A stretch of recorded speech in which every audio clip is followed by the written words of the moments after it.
Всем привет! Вы на канале Добрых 2. Меня зовут Галина.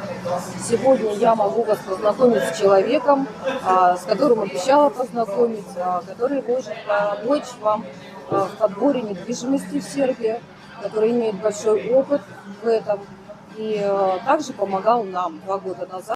С помощью его мы приобрели здесь жилье. Все прошло успешно, без каких-либо проблем, и до сих пор мы ему благодарны. Зовут его Алексей. Добрый вечер, дорогие зрители. Да, меня зовут Алексей. Насколько я знаю, Галина приготовила ряд вопросов, на которые нужно ответить. Про себя немножко скажу. То, что я с 2013 года живу в городе Ниш. Были периоды, я уезжал, приезжал, уезжал, приезжал, но как бы моя любовь к Сербии началась в 2013 году. Естественно, то есть я свободно общаюсь на сербском языке. За время проживания в Сербии я наработал большие связи во всех отраслях. То есть юристы, бухгалтера, просто люди с большим опытом, предприниматели и так далее. То есть постараюсь максимально компетентно и емко ответить на ваши вопросы. Сегодня, вот как раз, как я обещала, есть возможность задать все ваши вопросы, которые вы мне писали на канале, на моем. И начнем с первого. Вот задаю такой вопрос. Можно ли купить квартиру в Нише, в ней жить и сделать ВНЖ, а вторую купить и просто сдавать? Конечно, можно. У вас ВНЖ что такое? Это, грубо говоря, разрешение на временное проживание. Да? Есть основания для получения ВНЖ. Есть закон об иностранцах, там очень много перечней. Да? Одно из них, пожалуйста, вот вы покупаете жилье себе, да, и живете. А так, в принципе, считается сдача аренда квартир, сдача в аренду считается вполне нормальный бизнес. Пожалуйста, покупайте квартиру, еще одну, вторую, третью, четвертую, пятую, десятую. И все, и сдавайте, пожалуйста. Никто вам не скажет слова. Единственное, что налоги платите, и все. Понятно.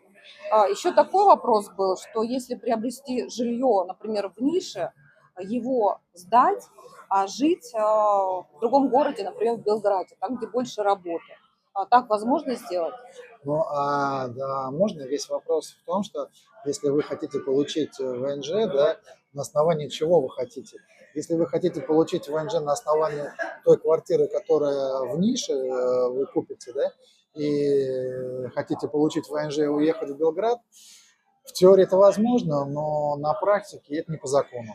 То есть вы получаете ВНЖ на основании недвижимости, в которой живете. Вот, это значит, что вы должны жить в этой недвижимости. Если вы как бы в ней не живете, зачем, какое вам основание для ВНЖ? ВНЖ это основание теряется. В теории так можно сделать, но я бы не советовал.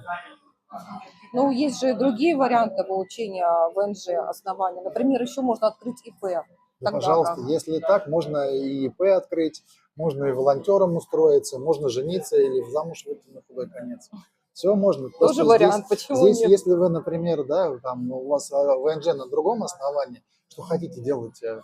То есть пока законодательство Сербии не запрещает иностранцам приобретать жилье. Пожалуйста, приобретайте, пользуйтесь, сдавайте в аренду, хотите, пусть пустое стоит, это ваше право. Ну, я просто знаю, что разные ВНЖ, там по-разному получается, да, на 3 года, на год, то есть это не одинаково все. Здесь, да, здесь есть градация, и опять же, вот этот на год, на 3, на 2, да, это достаточно условные, как бы, условные сроки, они используются с приставками «до». То есть я знаю случаи, то есть реальные случаи, когда мы человеку помогали, покупали дом в деревне под Лесковцем, да, я не знаю, с чем это связано, вот, но человеку дали ВНЖ на 3 месяца, по недвижимости на 3.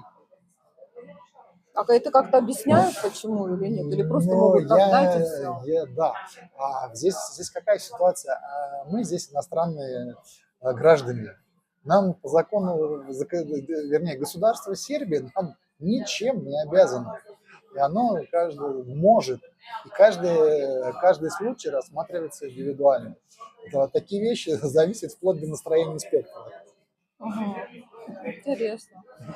Но если этот человек, например, пытается сделать сам как-то самостоятельно, а если все-таки обращается, ну, может быть, не очень красивое слово помогатор, тот человек, вот, ну, в частности, вот вы же можете помочь людям сделать ВНЖ, оформить, вы знаете язык, вы здесь давно живете, у вас есть знакомства и так далее. А это как-то улучшит ситуацию или также могут дать на 3 месяца, например, ВНЖ?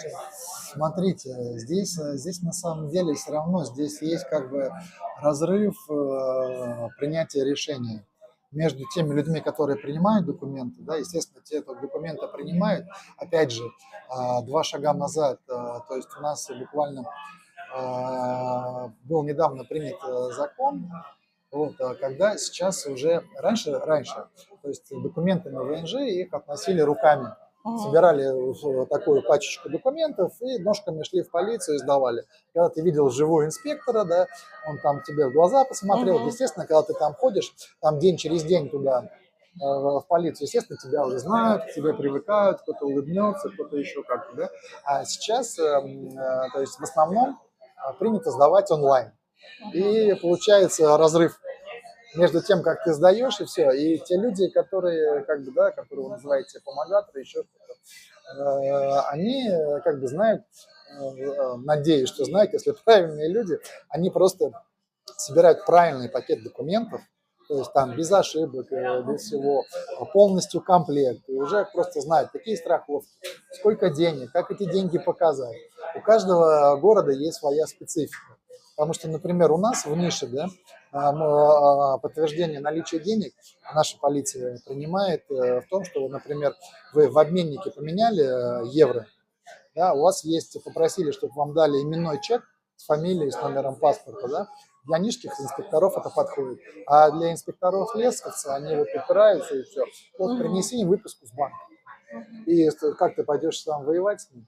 Ну, только в этом. Вся информация, в принципе, есть как бы в интернете. Ее можно всем найти и самостоятельно сделать. Есть вопрос, насколько вы сможете правильно сделать. Во-вторых, там, сколько диванных экспертов, которые, да, там, кому-то чего-то советуют, да, там где-то. Я там сам не едал, но я слышал, как мой барин едал, да. Вот, по этому принципу. Так что смотрите, то есть можно сделать все самому, а можно кого-то привлечь такие вещи. Вообще вот русскоговорящий, кто здесь пытается или хочет приобрести жилье, приезжает, может обратиться к сербским риэлторам? Или Может, это может, да? может, да. Случаи разные бывают. Здесь есть как бы одна особенность. Значит, надо учитывать то, что как бы гражданин сербский, если гражданин Сербии, да, ему не нужно получать ВНЖ. Тут законодательство по поводу проживания недвижимости, обращения с недвижимостью, оно немножко отличается от российского. Да? Если, например, русскому человеку сказать, что, например, многоквартирный дом можно заселить без разрешения ввода в эксплуатацию, да, то есть в России это невозможно. Мгм. В Сербии, пожалуйста, Да, сплошь рядом. мы вот Галина, пример. Галина, да, что далеко ходить. У нее ровно там соседний дом, Да. который построен раньше, другим инвестором, не у которого она покупала жилье. Вот, он до сих пор без документов, и там, по всей видимости, их так и не будет. Потому что там есть отклонение от проекта, и не факт, что он когда-нибудь дом получит. Например, сербам, по большому счету, это не очень страшно, потому что ВНЖ как бы не нужно получать. А здесь сейчас как бы на многие вещи как бы сербское государство пока закрывает глаза. Там в законе написано, что, например, да, жилье пригодное для проживания. Вот этот термин можно подвести все, что угодно. И, например, сегодня легализованное жилье, да, там человек может жить, оплачивать коммуналку, платить за электричество, проживать, да, а, например, завтра скажет, что у вас нет, у дома отсутствует акт ввода в эксплуатацию, потребно дозвола, и все, и до свидания. И вам откажут, как ВНЖ, как в Черногории, например, да. Понятно, что если захотят, они по-любому откажут, но когда у человека есть дырки в его как бы, законности нахождения, то это сделать намного проще. В общем, нюансов масса, я так Нюансов понимаю, очень конечно. много массы, да. И И причем, опять же, да, сербы, они, ну, они не то, что там вас обмануть хотят, а еще что-то, да. Конечно, такие случаи тоже бывают. Не только с сербами, и с нашими. Вот, нужно быть объективными. Но они некоторых вещей просто не понимают. Какой-то ВНЖ, какой-то Боровок. мгм, Зачем какой-то? Ты хочешь квартиру купить, жить? Вот тебе квартира. Заходи, живи. Вот, мгм. оплачивай электричество и живи. Что тебе еще нужно? Вот примерно такое объяснение. Понятно. Ну, в общем, я так понимаю, что любой человек не застрахован от того, что он себе купит нормальное жилье, и потом даже через какое-то время, через год, через два у него не всплывет какая-то проблема. И бывают такие случаи, да. Вот я сейчас тоже не буду как бы Мгм. подробности, но вот только что пока за кадром я Галине показывал переписку с Да. человеком. В общем, не все так гладко и Не все. сладко. Конечно, нужно обращаться к профессионалу. Мы вот именно так и поступили. Вот. Поэтому у вас вот, все хорошо. Да, поэтому у нас все хорошо. Вопросы еще были такие по стоимости недвижимости. Люди задают вопросы, можно ли приобрести, ну, понимая, что это небольшая сумма денег, 23 тысячи евро, семья небольшая, хочет приобрести жилье где-то, ну, в отдалении Ниша, так, чтобы можно было добираться до города. Возможно ли это или нет за такую сумму? Да, возможно, но сложно, но можно. Надо сразу себе понимать, что город нет, квартиры нет, сразу нет, да, если ситуация постоянно меняется, если сейчас в разрезе посмотреть, новостройки в городе Ниши, наверное, я беру среднюю цифру, усредненно есть, конечно, побольше, есть поменьше, средняя цифра где-то 1900 евро за квадратный метр Мгм. с НДС. Плюс-минус есть подешевле, подороже, в зависимости от локации. Вторичка где-то начинается в городе от 1600. Если цена намного меньше, то там, там проблемы с документами. То есть надо как бы, да, смотреть, и там большинство документов там выправить невозможно. Вот. Все, что касается дешевле, то есть были случаи, я продавал там и за 8 тысяч помогал людям дома покупать, и за 10 тысяч, и за 15, но это не ниш, это где-то километров минимум там от 10, 15, 20 и дальше. Вот. Ну и, соответственно, состояние этой недвижимости очень-очень-очень-очень печальное. То есть, если вы самостоятельно как бы не можете сделать ремонт, я бы не советовал с такой недвижимостью связываться, потому что привести в соответствие будет достаточно дорого. Вот, Ну, очень большая здорово. проблема с мастерами. Вот, мастера как бы ну, смотрят, сколько они бы заработали в немочке. Вот они так нежно Германию называют Да, да. немочка. Сколько бы они там заработали, в основном уезжают туда, здесь остаются мастера так себе. Вот, и все просят денег, и этот процесс бесконечный. Я там сам занимаюсь, там вот, восстанавливаю свой дом, да, у меня, например, уже там 3 плиточников просто пропали и все, к примеру. Так что можно, но нужно рассчитывать на тихую, спокойную сельскую жизнь. Понятно. Ну, а если это дешевое жилье, вот, ну, скажем, 23 тысячи евро, то а, это будет такой, ну, старый дом, который нужно будет еще примерно столько же вложить. Сложный вопрос. У всех разные вкусы, разные понимания. Вот. Может быть, возможно, будет там вложить там, 10 тысяч и 5. Может, кто-то своими руками все сделает. Мгм. Такая вещь индивидуальная. Надо смотреть состояние дома, Мгм. в каком состоянии стены, крыша, электрика, вода. Ну, канализации, наверное, в этом доме точно не будет. Мгм. В лучшем случае септическая яма где-нибудь. Вот, так обычно может быть и даже туалет на улице, они называют его польский. Не то, что он из Польши приехал, а из того, что в поле стоит. Понятно. Ну, если это дешевое жилье, не будет ли проблем с оформлением ВНЖ?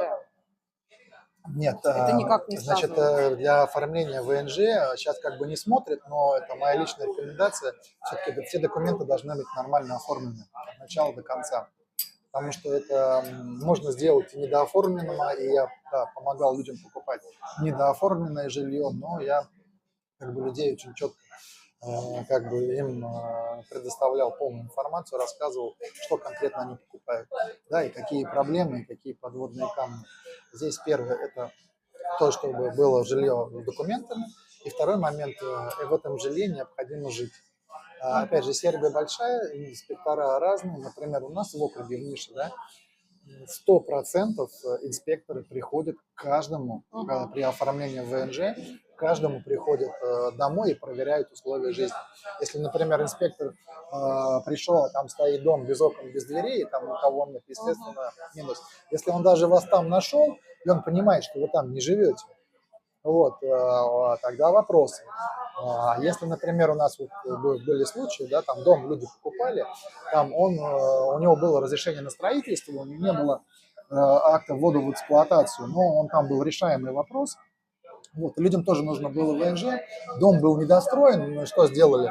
То есть в части дома положили кусок линолеума, поставили туда кровать, шкаф, значит, просто вокруг голые бетонные стены, ну, у людей есть вода, есть туалет, есть душ, есть кухня, ну, импровизированная, да, то есть есть линолеум, там стоит кровать с постелью, все. То есть видно, что люди там, да, плохо, да, тяжело, но они там реально живут. Все, и такие, как бы, варианты тоже проходят.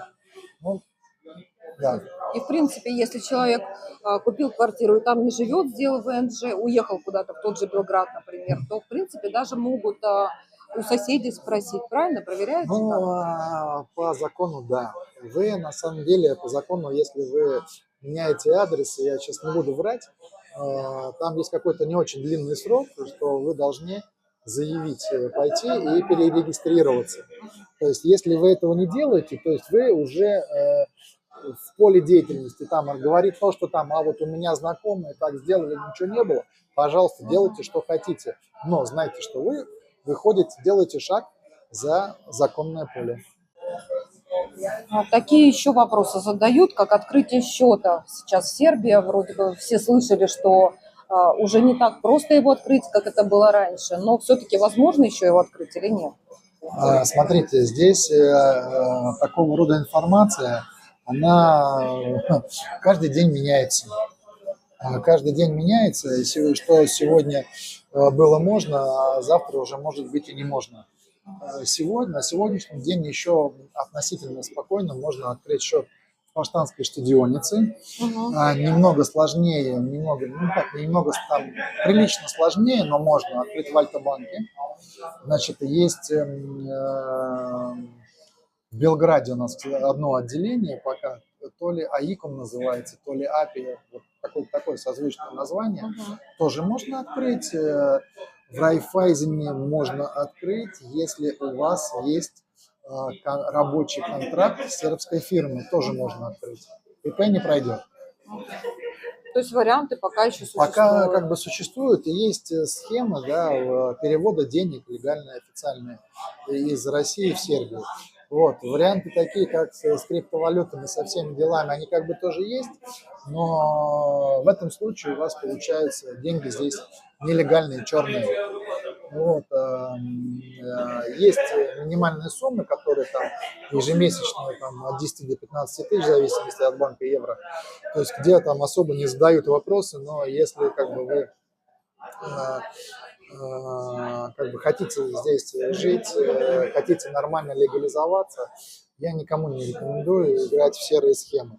Потому что когда речь доходит уже до ПМЖ и до гражданства, там по-другому на это все смотрят. Уже пальцы, через которые они смотрели раньше, они все сжимаются. Да, вот задают вопрос еще про гражданство. Можно ли в Сербии получать двойное гражданство?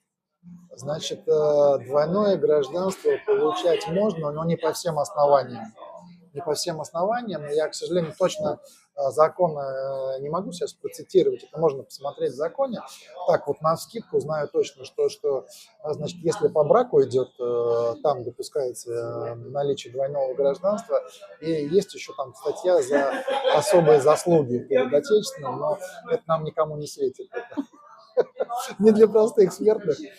Вот. Возможно, еще какие-то основания есть, я точно не знаю, но я знаю, где посмотреть.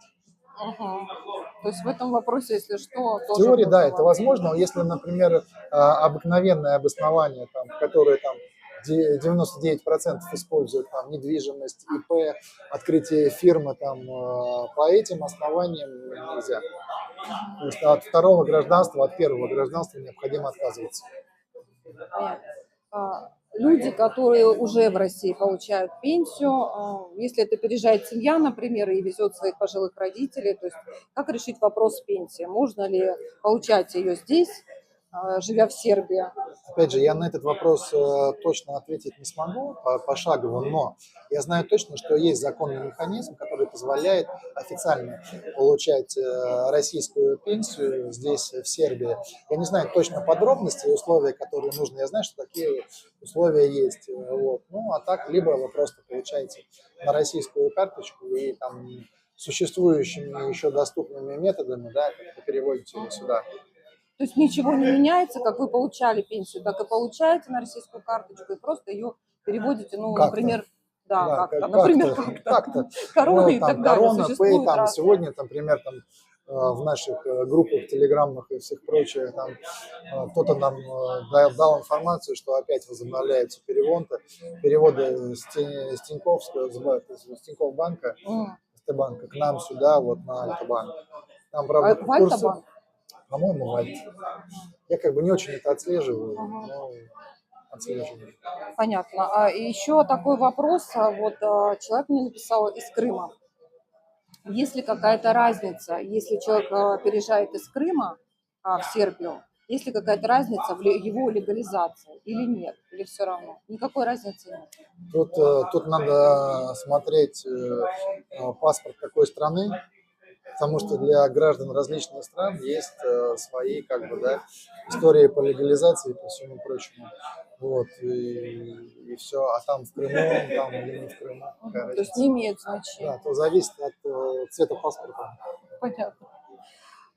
Ну и так, навскидку вообще, купить в среднем городе квартиру, ну, скажем, для семьи из 3 человек, муж, жена, ребенок, там, это однушка, двушка, то есть, ну, такое что-то среднее. Сколько нужно денег? Ну, считайте, что плюс-минус, если чтобы вообще не ошибиться, то есть я бы закладывал минимум 1600 евро за квадрат. Минимум. То есть все остальное там, да, там можно открыть там известные сайты, на которых там публикуются объявления, там и за 3 рубля, и за 5 рублей. Ну, это как мультик про 7 шапок наш советский. Вот, и там люди подвалы переделывают, чердаки переделывают, все, что нечто. Чудес не бывает. Станьте на место продавца. Вы кому-то будете продавать свое имущество меньше, чем оно стоит. Да нет таких людей. Не надо думать, как лотереи какие-то, МММ вспоминать. Ну, в общем, в среднем это 1600 Не за в квадрат. среднем, Не в среднем? Минимум. минимум. Можно, наверное, найти чуть дешевле, но там будут какие-то проблемы. А бывают такие проблемы, я в свое время там тоже хотел сам для себя попробовать разобраться с проблемной квартирой. Была тоже очень привлекательная цена, все. Я начал разбираться, и я просто через 2 месяца просто бросил это все. И не стал разбираться больше. Понятно. И может ли стоить метр квадратный за жилье дешевле, если, например, его брать на стадии строительства? Так можно сделать? Но здесь стопроцентного правила нет, бывает, да. Бывает, что дешевле, но опять же, на какие-то сумасшедшие большие скидки рассчитывать не надо. И вообще схема покупки жилья строящегося – это всегда лотерея. Здесь не предусмотрено законодательством ни страхования, ни 114 ФЗ нету здесь тоже. Вот это в любом случае всегда риск. Эти риски можно минимизировать, но на 100% уйти от рисков невозможно. Значит, на 99,99%, да, можно купить жилье, это если оно уже готово и полностью с документами. Если документы не доделаны, риски всегда есть. А в этом случае, вот в случае с Галиной, здесь просто как бы репутация инвестора. То есть в агентстве, в котором я официально работаю, я в 2013 году был их клиент этого агентства, тоже там снимал через них квартиры, и все, мы тогда еще с владельцем мы познакомились еще тогда, и вот до сих пор как бы дружим, да. Естественно, он там вырос, он там больше 10 лет работает в городе, естественно, он уже знает там, какие инвесторы точно нет, с которыми точно нельзя связываться, с которыми 50-50, а есть инвесторы, которые там, ну, у них там они, например, 10 лет работают, да, и у них не было ни одного случая, когда они там бросились, не доделали, не сделали. Ага. Еще очень многих интересует, но это вопрос такой не по жилью, не по оформлению, а вот насколько плохая ситуация Сербия с смогом, потому что мне задают массу вопросов по этому поводу, как вы дышите, можно ли там дышать. То есть у всех людей представление о том, что здесь просто катастрофическая ситуация, дышать нечем. Ну, соответствует это правде или нет? Вот вы живете Да. здесь уже много лет, все-таки да. Но смотрите, опять же, все относительно в этом мире, да. Для кого-то это, там, я, например, да, воняет, да, пахнет. Я, например, ну, мне это не нравится, да, но я как бы там не умираю, там, не хожу, не делаю эту трагедию. Например, супруга моя нет, она все, вот, все. Я гулять не пойду, я на улицу не выйду, давай купим фильтр и сидим с фильтром. Вот. Зависит от человека. Смог есть? Да, есть. Да, есть, потому что то есть люди как бы выживают в условиях того, что страна небольшая, нет ни газа своего, электричество дорогое, да. Естественно, надо как-то выживать. И старые дедовские методы, они как бы берут свое. Здесь как бы есть такие хитрости, например, опять же, да, вот когда Галине выбирали квартиру, мы ее взяли немножечко на пригорке, Да. она, Я, кстати, говорила об да, этом в своих она как роликах. бы, да, подпахивает, но Ну, не сильно. глаза не режет. Дышать можно, да. Поэтому, когда меня спрашивают, я говорю, вы знаете, я живу здесь первый год, и вполне возможно, что дальше будет хуже, но пока я не чувствую смога. Поэтому, не столь катастрофически, но мне повезло с местом расположения жилья. Да, вот, благодаря Алексею. Так что, Ну, кстати, можно я вот прям немножко расскажу? Мы когда обратились к Алексею, искали себе квартиру, то первое мое такое знакомство с ним было, мы пришли к нему в офис, и он достал такую большую карту города Ниш, разложил ее и сказал, так, вот здесь вот можно брать жилье, вот здесь можно, а вот здесь нельзя. То есть человек обладает так сказать, всеми знаниями того, где хорошие места, где нехорошие, где нежелательно. Это и относится и в том числе, где нужно резкие подъемы делать на гору, кому тяжело будет ходить, где смог скапливается, это центр города, где спускается все вниз, в низину. Вот. Есть еще и другие моменты, я сейчас не буду все озвучивать. В общем, человек в курсе, где нужно брать. В принципе, вы чем могли бы, вот если мне будут писать вопросы, чем вы могли бы помочь людям, вот в каких моментах? Ну, да, в любых моментах. Просто как бы я здесь достаточно давно, да, но есть и понимание, и знания, и еще что-то. Задавайте вопросы, а там в зависимости от вопросов будем думать. Если что-то, то есть я не занимаюсь тем, что как-то выкачивать с людей деньги какие-то, еще что-то, как бы нужно немножко по совести жить. Если какая-то ситуация там плохая, не нужна, я так скажу, что, ребята, вам не сюда, или там вам туда, или еще как-то, а здесь как бы не лезть. Вот. А если что-то такое, что-то всегда можно подсказать, за спрос денег не беру. Да, то есть пишите мне ваши вопросы, Да. я их переадресую Алексею, он ответит. Если сможет, с удовольствием ответит. Правильно? Да.